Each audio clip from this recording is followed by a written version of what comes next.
કરીશું અન્ય સમાચાર પર।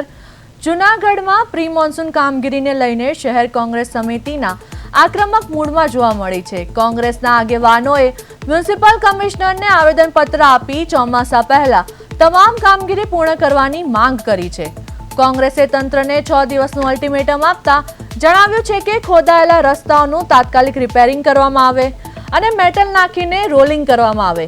સાથે જ ભૂગર્ભ ગટર ફેઝ 1 અને ફેઝ 2 ની ચેમ્બરોની સફાઈ, ગટર સફાઈ માટે જેટિંગ મશીનોની સંખ્યા વધારવામાં આવે તેમજ પાણી ભરાવાની સમસ્યા નિવારવા આગોતરા આયોજન કરવાની રજૂઆત કરવામાં આવી છે। સ્ટ્રીટ લાઇટના ફોલ્ટ દૂર કરવા, ઇમરજન્સી વાહન તૈયાર રાખવા અને તમામ વોર્ડને સર્વે કાર્ય કરવાની પણ માંગ ઉઠાવવામાં આવી છે। કોંગ્રેસના ચેતવણી આપી છે કે 6 દિવસમાં કામગીરી પૂર્ણ નહીં થાય તો આંદોલન શરૂ કરવામાં આવશે।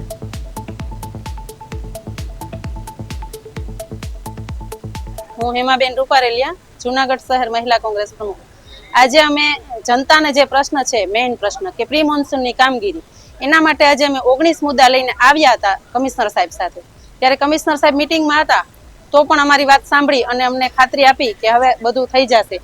ત્યારે અમે આવેદનપત્ર આપી અને એટલું કીધું કે હવે જેમ બને તેમાં 19 મુદ્દામાંથી મેઇન પ્રશ્ન છે તે પ્રી મોન્સૂન। તો પ્રી મોન્સૂનની કામગીરી છે તે ફક્ત કાગળ ઉપર જ છે, જમીન ઉપર હજી કાંઈ કામગીરી થઈ જ નથી। તો એના માટે આજે અમે આવેદનપત્ર આપવા આવ્યા। જૂનાગઢ શહેર કોંગ્રેસ સમિતિ દ્વારા જૂનાગઢ શહેરના નાગરિકોને સ્પર્શતા 19 મુદ્દાઓને લઈને કમિશનરશ્રીને આવેદનપત્ર આપવામાં આવેલું। એમાં મુખ્ય મુદ્દામાં કે જે પ્રી મોન્સૂનની કામગીરી દર વર્ષે કરોડો રૂપિયાના બિલ ઉધારાય છે, પરંતુ જમીની લેવલ ઉપર કામગીરી થતી નથી।